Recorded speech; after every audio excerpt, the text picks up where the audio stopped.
আসসালামু আলাইকুম সবাইকে। প্রফেসর স্বামী গল্পের ৩৫ নাম্বার পার্ট। তো বেশি কথা না বলে চলুন গল্প শুরু করা যাক। আজ বৃহস্পতিবার। আগুন কলেজ থেকে দুপুরের আগে ফিরে এসেছে।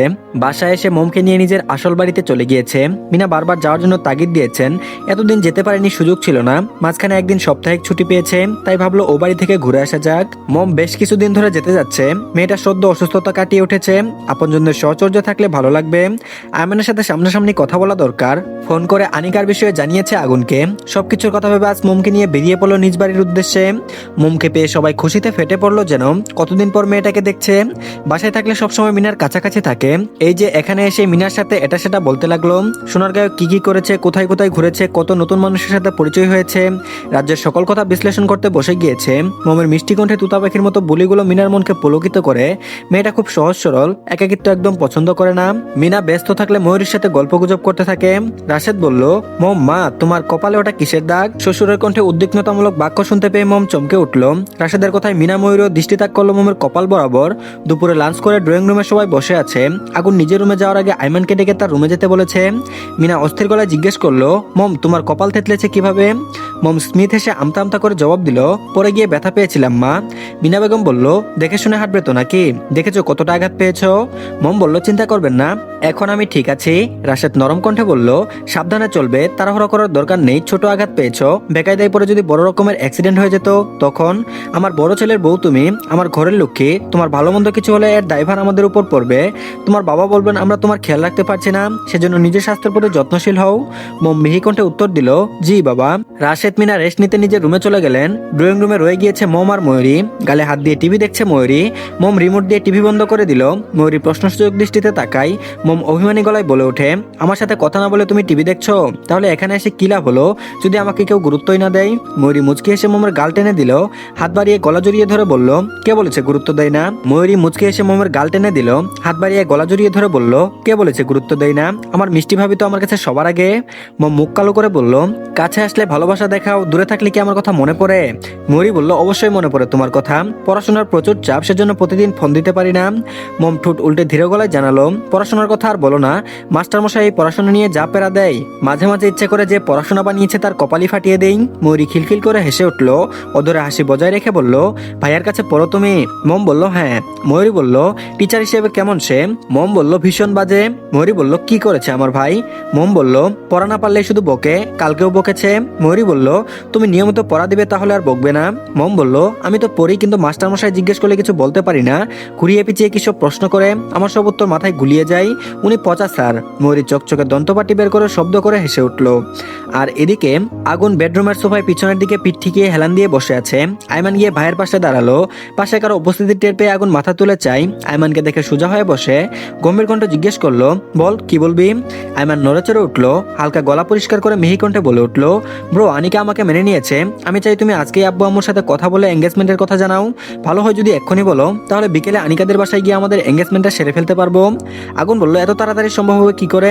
আজকে কথা বলে আজকে এঙ্গেজমেন্ট? আনিকার বাবার সাথেও তো কথা বলতে হবে নাকি? আইমান বলল, তুমি আব্বু আম্মুর সাথে কথা বলো, আমি আনিকার বাবার সাথে কথা বলে নিচ্ছি। আগুন বলল, বেশি তাড়াহুড়া করলে মেয়ের বাড়ির লোক যদি মনে করে তোর কোনো সমস্যা আছে। আইমান বলল, কে কি ভাবলো এতে কি আসে যায়? মোস্ট ইম্পর্টেন্ট পার্সন আনিকা ও তার বাবা সানাউল্লাহ, তারা বাদে বাকি কারো কথা শুনতে যাবো কেন? আগুন ভাবলেশীন ভাবে বলল, আজকে পারবো না কারোর সাথে কথা বলতে, আগামীকাল ভেবে দেখবো। আইমান লাফ দিয়ে দাঁড়িয়ে পড়লো। পা ভাঁজ করে আগুনের পায়ের কাছে ফ্লোরে বসে পড়লো। হাত দুটো নিজের হাতের মুঠোয় নিয়ে অনুরোধের স্বরে বলল, ভাই এটা কেমন কথা? এরকম করো না প্লিজ। বহু কষ্ট ওই তেরা মেয়েটাকে পটিয়েছি। আমার সব আশা ভরসা শেষ হয়ে যাওয়ার আগে কিছু করো please, do something bro, please please please. আগুন চোখ ছোট করে তাকাই। ভ্রুক্ষেপহীন ভাবে গমগমে আওয়াজে বলল, তোর কাছে কি ব্যাপারটা এতই সহজ মনে হচ্ছে? আমি বাবাকে গিয়ে কি বলবো? যে বাবা তোমার ছোট ছেলের পড়াশোনা রেখে তার মাথায় বিয়ের ভূত চেপেছে, তাকে জলদি জলদি বিয়ে করিয়ে দাও। আর বাবা হাসতে হাসতে তোকে বিয়ে করিয়ে দিবে কি, তাই তো? আইমান চুপসানো মুখে অসহায় মুখভঙ্গি করে বলল, বিয়ে পরে, আগে এঙ্গেজমেন্ট করিয়ে রাখতে চাই। তুমি বুঝিয়ে বললে আব্বু শুনবে। আগুন বলল, তুই নিজে গিয়ে বাবাকে বল। আইমান বলল, পাগল নাকি? আব্বুকে এসব কথা বলতে গিয়ে ওই ভের দুপুরে উত্তম মধ্যম খাওয়ার কোনো ইচ্ছা আমার নেই। যা বলার তুমিই বলবে। আগুন আড়মোড়া ভেঙে বিছানায় বসে বলল, রাতে বলবো, এখন তুই যা। আইমান আবারও এসে আগুনের পাশে বসলো। কণ্ঠ নিচুতে নিয়ে তিরিক্ষি মেজাজের সহিত বলল, আমার সাথে তুমি অন্যায় করছো। না না, শুধু অন্যায় না, রীতিমতো মহা অন্যায়। ভুলে যেও না, আমি কিন্তু তোমার বাসরের ব্যবস্থা করে দিয়েছিলাম। একটু কৃতজ্ঞতাবোধ তোমার থাকা উচিত। আগুন রুচিয়ে চওড়া গলায় বলল, আমি তোকে বলেছিলাম আয় আমার বাসর ঘর সাজিয়ে দিয়ে যা। আয়মানের টনক নড়ল, বুঝতে পারছে ভাইয়ের সাথে কড়াভাবে কথা বললে কাজের কাজ তো হবেই না, উল্টো চূড়ান্ত লোকসান হবে। নিষ্পাপ মুখশ্রী বানিয়ে অত্যন্ত নরম কণ্ঠে বলল, তুমি বলোনি ওটা ভালোবেসে দেওয়া ছোট ভাইয়ের উপহার ছিল, এবার তুমিও বড় ভাই হিসেবে আমার এঙ্গেজমেন্টের ব্যবস্থা করে দাও, এটা তোমার পক্ষ থেকে আমার জন্য উপহার হয়ে যাবে। আগুন ফুস করে তপ্ত শ্বাস ছাড়লো, ঠোঁট কামড়ে কিছুক্ষণ চুপ থাকলো, অতঃপর শান্ত কণ্ঠে বলল, আচ্ছা আজকে বাবার সাথে কথা বলবো। খুশিতে আয়মানের শরীর দুলে উঠলো, মনের মধ্যে বাঘবাকুম পায়রা নাচছে। আগুনের কাজ জড়িয়ে ধরে হাসি মুখে বলল, কথা বলে আজকে কনফার্ম করবো ওদের বাড়িতে যাওয়ার কথা, আমি সানাউল্লাহ আঙ্কেলের সাথে কথা বলে নিচ্ছি। আগুন বলল, আগে বাবা কি বলে শুনি, তারপর আনিকার বাবাকে জানাস। আয়মান বলল, ওকে। আয়মান খুশিতে গদগদ হয়ে আগুনের গালে টুপ করে একটা চুমু দিয়ে শরীরটাকে হেলিয়ে দুলিয়ে চলে গেল। আগুন ঠোঁট কামড়ে হাসে, ছোট ভাইটার আচরণ একদমই বাচ্চা বাচ্চা, অথচ সে এখন বিয়ের জন্য উঠে পড়ে লেগেছে। আর এদিকে এখন সময় রাত 7টা বাজে, যদিও এই সময়টাকে সন্ধ্যার সময় ধরা হয়, তবে হিসেব করলে এই সময়টা রাতের অংশ বিশেষ। বিস্তৃত নীলিমাতে সূর্য ডুবে গিয়ে অন্ধকারে হাতছানি দিয়ে ডাকছে, জানান দিচ্ছে রাত হওয়ার। রাস্তার চারধারে সোডিয়াম আলো জ্বলছে, ট্যাক্সি বাস গাড়িগুলো পেছনে লাল রঙের বাতি জ্বালিয়ে ছুটেছে নিজ গন্তব্যে। গাড়ির টিটি ভুভু শব্দ কানে আসছে অবিরাম। রাশেদ বিরক্ত হচ্ছেন, এই সময়টাতে বাইরে বের হওয়াতে তিনি বিরক্ত। তারা সবাই এখন আনিকাদের বাড়ির উদ্দেশ্যে যাত্রা শুরু করেছে। রাশেদের মেজাজ খারাপ হচ্ছে, রাগ বেড়ে যাচ্ছে তরতর করে। আগুন দক্ষ হাতে গাড়ি চালাচ্ছে, পাশে রাশেদ বসা, পেছনে মিনা ময়ূরী মোম আয়মান বসেছে। রাশেদ বাদে বাকিদের মুখভঙ্গি স্বাভাবিক, তাদের মুখভঙ্গিতে বিরক্তির আভাস নেই। আয়মানের খুশি আর ধরে না, খুশিতে ইচ্ছা করছে মাটিতে গড়াগড়ি করে কান্না করতে। বিকেলবেলা রাশেদের সাথে কথা বলেছে আগুন। রাশেদ বেশ অবাক হয়েছিল আগুন নিজ থেকে তার সাথে কথা বলতে আসায়। আগুন সচরাচর নিজ থেকে রাশেদের সাথে কথা বলতে আসে না।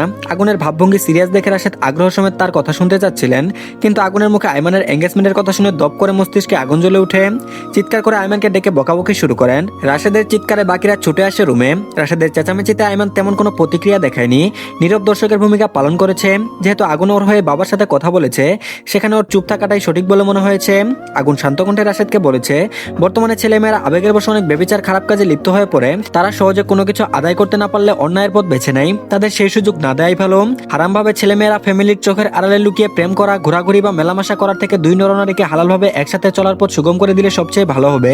কিছুদিন পর কোনো দুর্ঘটনা ঘটলে আয়মানের সাথে আমাদের ফ্যামিলির সম্মানও যাবে, বকাবকি বা মারামারি করে মান সম্মান ফেরানো যাবে না। তার থেকে বরং ঠান্ডা মাথায় ভেবেচিন্তে ছোট করে আয়মানের এঙ্গেজমেন্টটা করিয়ে রাখলে ভালো হয়। ওদের পরীক্ষা শেষে সকল বিধিমালা প্রাধান্য সমেত বিয়ে পড়ানো যাবে। তাছাড়া মেয়ে খুব ভালো, মিডিল ক্লাস ফ্যামিলির মেয়ে হলেও তাদের নামে কোনো খারাপ কিছু শোনা যায়নি, সম্মানের সঙ্গে বসবাস করে চলেছে। ছেলে মেয়েদের ইচ্ছার বিরুদ্ধে না গিয়ে তাদের কথা সম্মতি প্রকাশ করাই ভালো। রাশেদ আগুনের কথা মনোযোগ সহকারে শুনলেন এবং সিদ্ধান্ত নিলেন আজকেই যাবেন আনিকাদের বাড়িতে। মূলত আয়মানের জোড়াজুড়িতে আজকেই চলে যেতে হচ্ছে। রাশেদ সময় চাচ্ছিলেন, যেটা তার ছেলে হতে দিলে তো। রাশেদ রাজি হয়েছে। খবরটা শোনা মাত্র আয়মান সানাউল্লাহকে ফোন করে জানিয়েছে তারা সবাই ওনাদের বাড়িতে আসছে। এভাবে হুট করে বলায় সানাউল্লাহ বিব্রতকর পরিস্থিতিতে পড়ে গেলেন। ওনাকে কিছু বলার সুযোগ না দিয়ে আয়মান কল কেটে দিয়েছে। যুগারাত্রিরও তো একটা ব্যাপার আছে, তাই না? এই অল্প সময়ে কিভাবে ম্যানেজ করবেন তিনি? কত বড় লোক বাড়ির মানুষ তারা। সানাউল্লাহর আয়োজন কি আজও পছন্দ হবে তাদের? আয়মানের কোনো সমস্যা নেই, বাবার টাকা আছে, শুধু আংটি আর আনিকার জন্য খুচরো কিছু কসমেটিক কিনে নিয়েছে। আগুন এক ফাঁকে গাড়ি দাঁড় করিয়ে মিষ্টি, ফ্রুট, বিস্কুট, চানাচুর, চিপস কিনে মোটামুটি একটা বড়সড় ব্যাগ বানিয়ে ফেলেছে।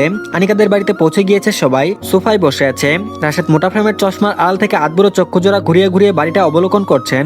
একতলা বিশিষ্ট বাড়ি, দেয়াল টানা, তবে উপরের ছাদ টিনের তৈরি। 3টা রুম, আসবাবপত্র, ফার্নিচার দিয়ে সুন্দর পরিপাটি করে সাজানো গুছানো, বেশ পরিষ্কার পরিচ্ছন্ন লাগছে দেখতে। ওদের সামনে ছোট টি টেবিলে হরেক রকমের খাবার সাজানো, কয়েক ধরনের ফল, মিষ্টি, শুকনো খাবার। সবার সাথে সানাউল্লাহ বসে আছেন। উনার ভীষণ হাপ্পাস লাগছে, কিছু বলতেও দ্বিধাবোধ করছেন। সময় নিয়ে ভদ্রতার স্বরূপ নম্রতা সহকারে বলে উঠলেন, আপনারা কিছু খাচ্ছেন না যে? ক্ষমা সুন্দর চোখে দেখবেন, আপনাদের চাহিদা অনুযায়ী ব্যবস্থা করতে পারিনি, আসলে সময় স্বল্পতার জন্য যা পেরেছি ততটুকুই করেছি। মিনা মুচকি হেসে বলল, এসব কি বলছেন ভাই? আপনাদের প্রতি আমরা অসন্তুষ্ট নই, আমাদেরই উচিত হয়নি হুট করে চলে আসার। ছেলের পাগলামোর জন্য আসতে বাধ্য হয়েছি। সানাউল্লাহ স্বস্তির নিঃশ্বাস ছাড়লেন। সবাই হালকা খেলো। মম 2 টুকরো কমলার পিস খেয়েছে আর আমের জুস। মম আনিকাকে দেখার জন্য এদিক ওদিক নজর বুলাচ্ছে। মম যেই পোশাকই পরুক না কেন তাতেই দারুণ লাগে। আগুন বউয়ের ব্লাশিপ রক্তাব গালার পিভট ঠোঁটের দিকে চেয়ে আছে, ইচ্ছে করছে টপাটপ গুটি কয়েক চুমু খেতে। মম জুসের গ্লাস লেখে আগুনের দিকে আর চোখে তাকায়। আগুনকে নেশাক্ত চোখে তাকাতে দেখে দ্রুত নজর ফিরিয়ে নেয়। টিস্যু দিয়ে মুখ মুছে রাশেদ গম্ভীর কণ্ঠে বললেন, আপনার মেয়েকে ডাকুন। সানাউল্লাহ পাশের বাসার এক খালা সম্পর্কে ভদ্রমহিলাকে ডেকে বললেন, বললেন আনিকাকে নিয়ে আসতে। আয়োজনের কাজের সুবিধার্থে ভদ্রমহিলাকে ডেকেছেন তিনি। আয়মানের উসকুস লাগছে, মুষ্টিবদ্ধ করে রাখা হাতের তালু ঘামতে শুরু করেছে, উত্তেজনায় মন ছটফট করছে। কিছুক্ষণ পর ধীরকদমে আনিকা ড্রয়িং রুমে এসে হাজির হলো। মিনা তাকে পাশে বসতে বললেন। আনিকা বসলো, মাথা নিচু করে ফ্লোরে তাকিয়ে আছে। গায়ে হলুদ রঙের 3 পিস, চোখে কাজল, মাথায় উনা দিয়ে ঘুমটা দেওয়া, মুখে আর কোনো সাজ নেই। আনিকার শ্যামলাটে মায়াবী মুখশ্রী থুতনিতে হাত রেখে পর্যবেক্ষণ করলেন মিনা। মেয়েটা দেখতে মাশাআল্লাহ। আয়মান এক দৃষ্টিতে আনিকার দিকে চেয়ে আছে, আনিকা আয়মানের দিকে তাকায়নি। নীরবতা বিরাজমান কক্ষে তা ভঙ্গ করে ভরাট স্বরে রাশেদ বলে উঠলেন, আপনাদের ফ্যামিলি স্ট্যাটাস নিয়ে আমাদের তেমন মাথা ব্যথা নেই। আমার বাড়ির লোক কি ভালো হলেই হলো। আপনাদের সম্পর্কে টুকটাক আয়মানের থেকে জানতে পেরেছি। আপনি রাজি থাকলে আমরা আজকে আপনার মেয়েকে আংটি পরিয়ে দিয়ে যাব। সানাউল্লাহ হেসে জবাব দিলেন, আমার মেয়ে রাজি, এতে আমার আপত্তির কোনো কারণ নেই। সানাউল্লাহর সাথে রাশেদ মিনা একের পর এক কথা বলে যাচ্ছেন। মরিয়ম দুজনে অনেকক্ষণ কিছু বলছে আর মিটিমিটি হাসছে। আগুন সকলের দৃষ্টিগোচরে মমকে দেখে চলেছে। আনিকা একবার মাথা তোলা আর চোখে আয়মানকে দেখছে। নির্লজ্জটাকে দেখতে অনেক হ্যান্ডসাম লাগছে। আয়মানের ফোনে টুং করে একটা শব্দ হলো। আয়মান ভ্রুকুচকে ফোনের দিকে তাকাই। একটা মেসেজ এসেছে। সঙ্গে সঙ্গে উঠে দাঁড়িয়ে বোমা ফাটানোর মতো করে বলে উঠলো, আমি আনিকার সাথে এঙ্গেজমেন্ট করতে পারবো না। তো ধন্যবাদ সবাইকে, এই পার্টটি এই পর্যন্তই। পরবর্তী পার্টও দিয়ে দেওয়া হয়েছে, সবাই দেখে নেবেন। আর সবাই চ্যানেলটিকে সাবস্ক্রাইব করে দিন। ভালো থাকবেন সবাই, আল্লাহ হাফেজ।